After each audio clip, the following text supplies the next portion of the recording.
For product and engineering teams, the ultimate goal is to think like the customer. Although that can be pretty difficult to do, but the main thing you can focus on is getting the voice of the customer. And sometimes that comes from a lot of different ways and a lot of different places. Today on the podcast, we're talking with Dr. Shannon about this. Tune in for a great episode of Product Driven. To survive and thrive, you must adopt a product-driven mindset. And we're back for another episode of Product Driven. This is your host, Matt Watson. Excited to be joined today by Dr. Shannon. You know, I've recorded over 1,000 episodes of our podcast in the last 7 years. I don't know if I've ever interviewed a doctor. So Dr. Shannon, welcome to the show. I was just before I hit record, I was joking that I always want to get my doctorate so I could be Dr. Watson, because for those of you who don't know, Windows has Dr. Watson. But anyways, welcome to the show, Miss Dr. Watson, Dr. Shannon. I've been followers. And it's always great interviewing people from Missouri. I'm in Kansas City, so it's great talking to local people. Real quick, give us like the 30 seconds of your background. You've been a CTO, worked all around all kinds of different things. Mm-hmm. Yeah, it's mainly in engineering, mechanical, industrial engineering, and then I moved into software.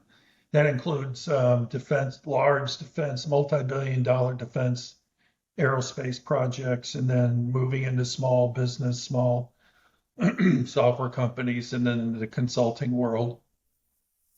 Tried a couple of my own startups, and now I'm working on another one. So one of the things we really like to focus on here at Product Driven is understanding the why, product thinking, having a product driven mindset. And we chatted before on LinkedIn a little bit, and you mentioned a framework that's not as common in software development called QFD, which stands for Quality Function Deployment, or people call it the House of Quality. There's some different kind of names for this, but it got me thinking. I was like, I'd never heard of that before. And it was all about how to use the customer voice for engineering. I'm like, oh, well, that sounds exactly like, what we like to talk about here on Product Driven. Mm-hmm. And I know QFD is not very common in software development. The heart of why people use QFD is, though. And so I'd like to talk about that today and talk about understanding the customer value and these different things. But why don't you give us like the real short background of how you maybe used QFD in the past and the analogies that it kind of fits into software? Sure. Well, and I think we mentioned it in our chat, my first experience with it was in healthcare. We were designing the ideal patient care unit.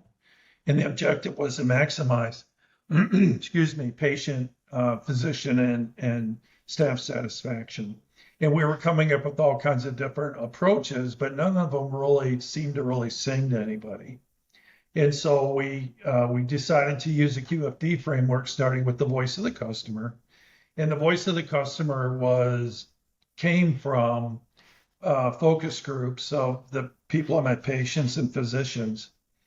And it delineated, and this is important, in their own words, what the benefits are that they would like to have from the ideal patient care unit.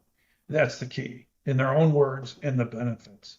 So, for example, when we looked at the list that came from physicians, that list did not, it was both the list and the priority, it's weighted. That list and the priorities did not match what the nursing staff heard from the doctors.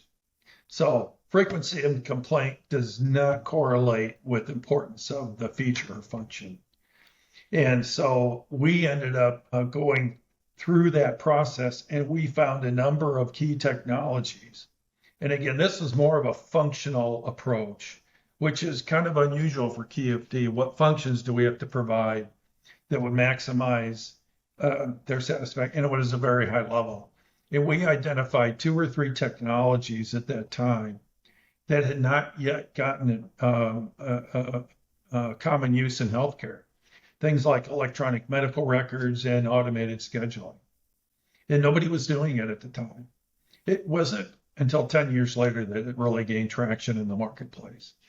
Point being, that by listening to your customers and understanding what are the things that are spoken and unspoken, what's the most important to them, from the ideal viewpoint. We were able to strategically look ahead 10 or more years to see where the market was going to go from the IT perspective. So it's Well, and very, it's pardon, go ahead. I'm saying it's really easy when you work in any kind of business to make a lot of assumptions.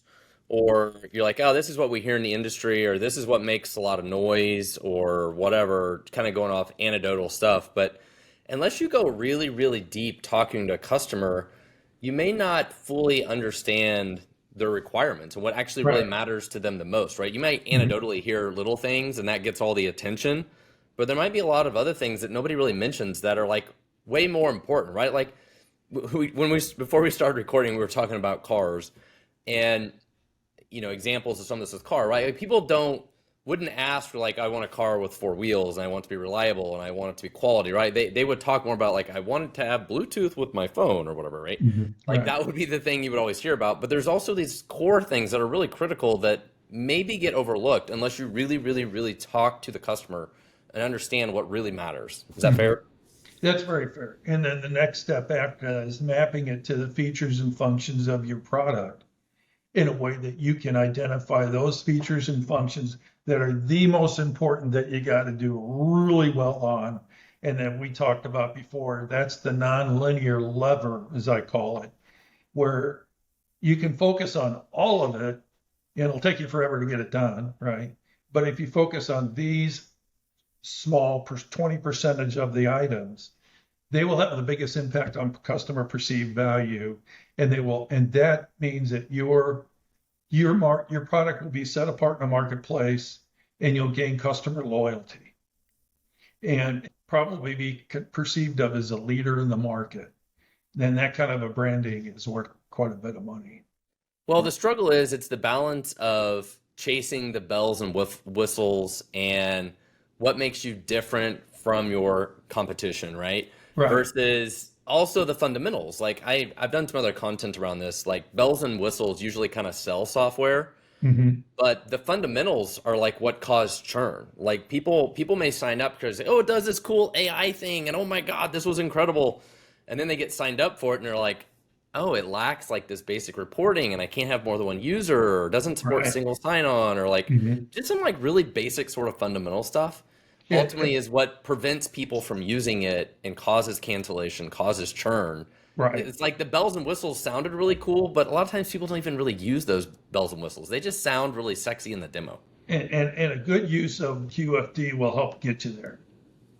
A good example, and a lot of examples I have are not really software, but that's just because there's just not that many examples in software, unfortunately.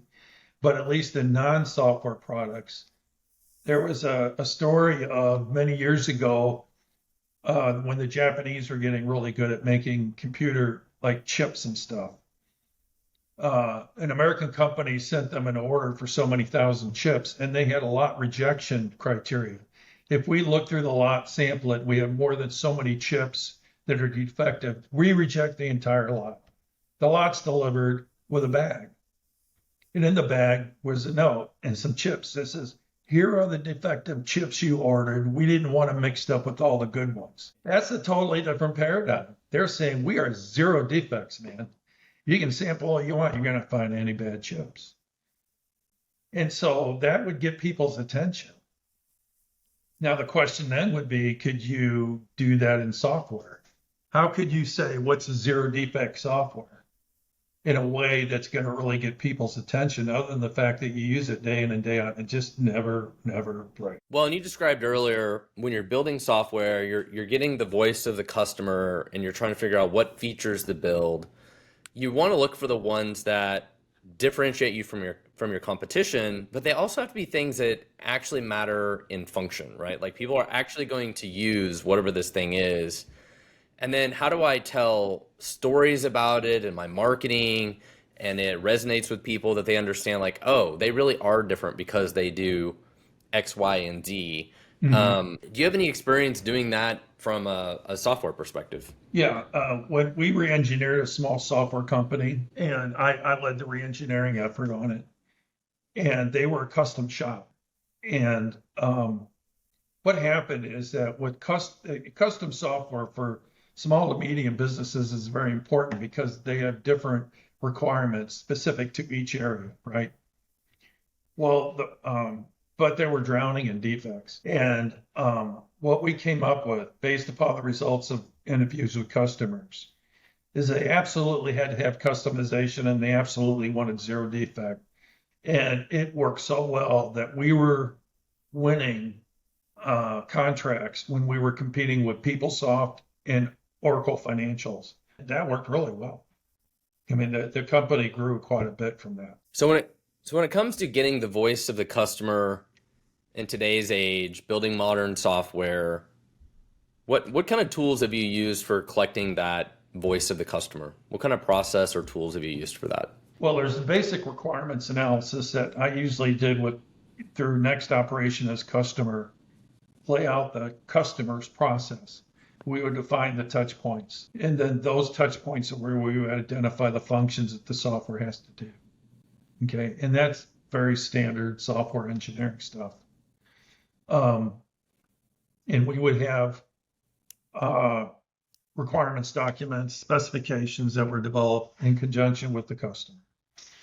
The deviation from that was that we would then use QFD to rank order, to identify the key things that are important to be really good in the marketplace. And then we would then prioritize what we were going to do based upon that customer rank, the ranking from based on the voice of the customer, right? And then that created kind of a minimum viable product. But the difference is, how do you define viable, right? You could define it based upon, well, what's the minimum I can get out the door with X dollars in X amount of time? Or what's the minimum to hit the first 80% of the things that really drive customer satisfaction? And that's two tiers. One is those key functions and performance, both function and performance. But it's also, if you say I need to have this kind of a web page, that implies certain technologies and other things that got to go with it, right? So, but we wouldn't get too deep into that. The main thing is to be able to highlight the most important stuff that are the levers that'll make a difference with the customer. And the one example I gave is early, before the internet was a really big thing, to talk about internet-based billing. And that was a win-win for the customer and the city, because when they would do business licensing billing or billing for utilities, if they could automate that stuff, they don't have to send out mailings. They don't have to do a lot of things that cost money. And it just makes life a lot easier for everybody, right? And we were looking at that probably at least 5 years before anybody else was. Well, the challenge when you're building software is you've got customer research, you have talking to customers, you have industry research, you have kind of support tickets and feedback that comes in from existing customers, like, okay, you got this bug, or why doesn't the product do this, absolutely, or whatever. Right. You've got all that kind of product feedback coming in. And then you've got work that comes from the engineering team, right? The engineering team says, well, we need to build this thing, we need to do this thing, we need to do this maintenance, we need to do this technical debt, we need to re-architect this thing. And inevitably, you end up with a giant roadmap and a giant backlog of all these different things. And the struggle of prioritizing it is always super difficult, right? Like you've always got multiple stakeholders. Mm-hmm. I always say that you have things that you need to do, you have to do, and then you got things you want to do. It's like you have three different buckets. Right. And to some degree, I feel like it's really important that you're always doing some of all three of those buckets. Like the percentage is going to change, but I feel like you have to always be doing some of all of them. Right. I definitely agree. And that's where the voice of the customer type analysis can help prioritize those things. When you really get down to it, voice of the customer does tend to be more strategic than tactical, because you're looking at what the customers would like in the ideal situation. I'm not saying it's completely strategic, but it does tend to put a strategic viewpoint on what you're trying to do. So then when you look at the things nice to have, must have, if you balance it against the voice of the customer, some of the must haves can go right against a very important aspect of the voice of the customer. Like, for example, our customers wanted very low defects, right? And we helped achieve that through base code. Well, it used to be a purely custom process, but we still had to deal with defects. We had teams, we had improvement teams in each of our product groups that never stopped addressing defects. Every week they would do it. Every week they'd have team meetings.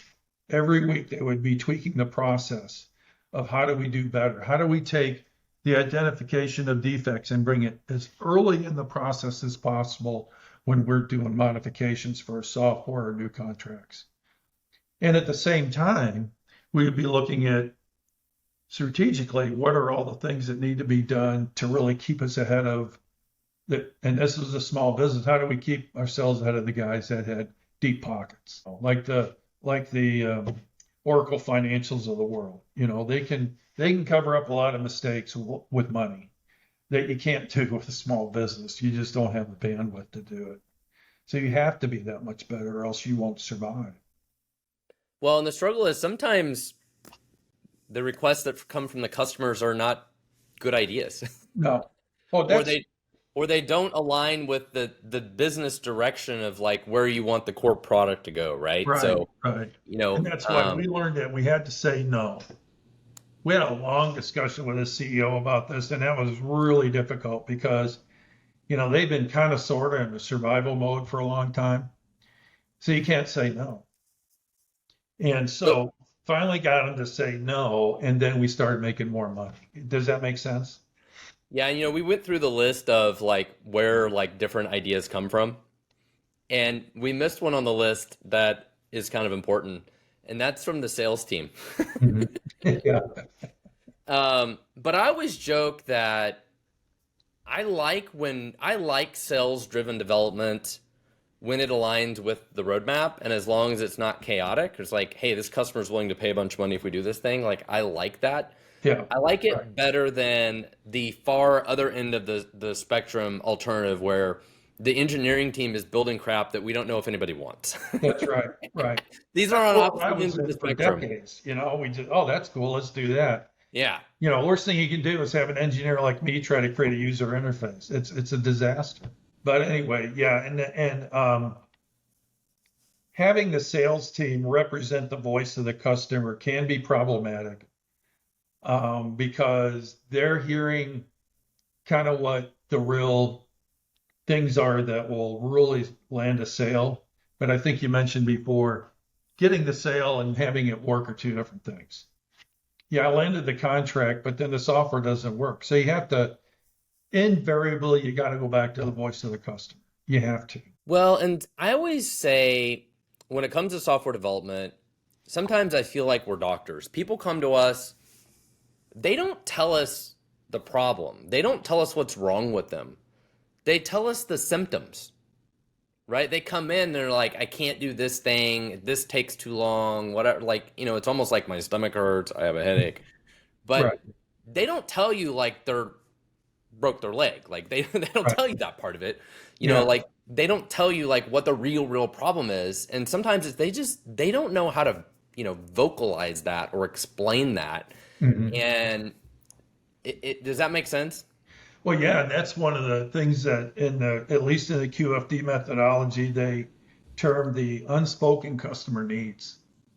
Because you can hear what a customer is saying, and then, like you said, as a doctor, you kind of diagnose what's going on, Right. right? So those unspoken, one of the problems that you can have, and I mentioned earlier, is that if you don't do it right, you can create all these QFD matrices and wallpaper the place, and you haven't really learned anything. It's analysis paralysis at that point. Exactly. And so, I mean, I think the most QFD charts I ever made was 2, and that was it. I got what I needed out. And there's a certain art to it to know when to stop. But the point, though, is that when you get inside the customer's head, particularly if you can bring the customer into the design process, and I think a lot of methodologies tend to do that now in software, you can have them explain to you what was meant by this stuff. Or you can have the people go out to the customer site and watch them do this stuff and figure it out. You have to learn to think like a customer. Yeah. That's what it boils. I mean, 99% of this stuff is really common sense about how to learn to think like your customer, how to understand unspoken needs, what are surprises to the customer that they things that they had not expected that really met their needs or went beyond their needs, really. And that was part of that Kano model I mentioned before. Assume quality, one-dimensional, and surprise. And looking for those surprises are things that can really make a difference. Yeah, I did a video recently on the product driven channel about how, surprises are good, but I think another way that I put it was that all software also has to include something that feels like it's a little magical. Like there's Mm-hmm. something about this thing does. It's like I don't know how they did this, but Mm-hmm. it's absolutely incredible. Like most Yeah, software has to have something like that in it. yeah, And it's definitely a surprise when people see that is why I mention it. that's right. Right. The analogy I'd give when we were talking was when the Japanese came out with a car that lasted way beyond 100,000 miles. And in America, this goes back many years. In America, you were hitting 100,000 miles, you're starting to think about maybe having to get a rebuilt engine or something. And then when routinely, the Japanese cars are running 200,000 miles, people are, where'd that come from? Yeah, the surprise. Yeah, Well, and this is a never-ending battle when you're building software because every year what becomes kind of the bar or like common stable table stakes in whatever product that you build, you have to keep innovating, right? You have to keep building these new surprises, a little new magic, new features, right, new things, right. new bells and whistles. Like, right now AI sounds super cool and it's the bell and the whistle and it's the surprise, but 5 years from now, like everything does this. Like, Yeah, what's the new exactly. thing? It's the other aspect of that that's related to the product development, and I read this many years ago from the Gartner Institute, is that most companies have to retool their processes every 5 to 10 years because Yeah. something changes. So in software, obviously, new software, new approaches, new this, new that. I personally, this is one guy's opinion, I think the common thread to all those things has to be understanding your customers. I mean, really getting inside their head. If you can do that, then making the changes, I think, would just be a natural fallout because people understand how important it is. I mean, there were examples many years ago when American businessmen would go to Japan to figure out how they did it. How'd you make this stuff so easy? And they'd go through these tours, and the Japanese would show them everything. And they get done with the tour and they'd say, well, how come you're showing us all this stuff? We're competitors. You go, next year it'll all be different. Every year, and they just keep changing and changing and changing. And I mean, the reality is too, is even if you show your competitors, it doesn't mean that they can copy it, that they can do it, that they can, Right, right. actually make those changes and actually accomplish it. Yeah. Yeah, I don't know Um, if you guys remember the movie Back to the Future. uh-huh. The first one where Marty McFly goes back in time, he sees the doctor, and he had that little video camcorder thing, and the doctor's trying to fix it. And he goes, and the doctor says to Marty McFly, no wonder it doesn't work. Oh, this is junk from Japan. And Marty says, oh, no, all the good stuff comes from Japan. And at the time, that was kind of true. Yeah. Hopefully that's changed over time, but it's a hard work to do that. Very hard work. I mean, Well, I none of really the stuff appreciate is easy. Well, I You really appreciate having you on the show today. Again, this has been Dr. Shannon talking about learning to think like the customer, understanding the customer voice. Like I think is really important, and it's always a struggle trying to figure out, as we've mentioned earlier, like you get feedback from your sales team, from the customer, from the industry, from analysts, from reading the headlines and all this stuff, trade magazines, all these different things, and of course you get feedback from existing customers, from your development team. Like you get all this stuff from everywhere, and it's so difficult to figure out how to prioritize this stuff. And we talked about through some of that today, and it was a good conversation. So thank you so much for being on the show today. Well, thank you, sir. Glad to be here. All right, thank you guys. We'll see you on the next one.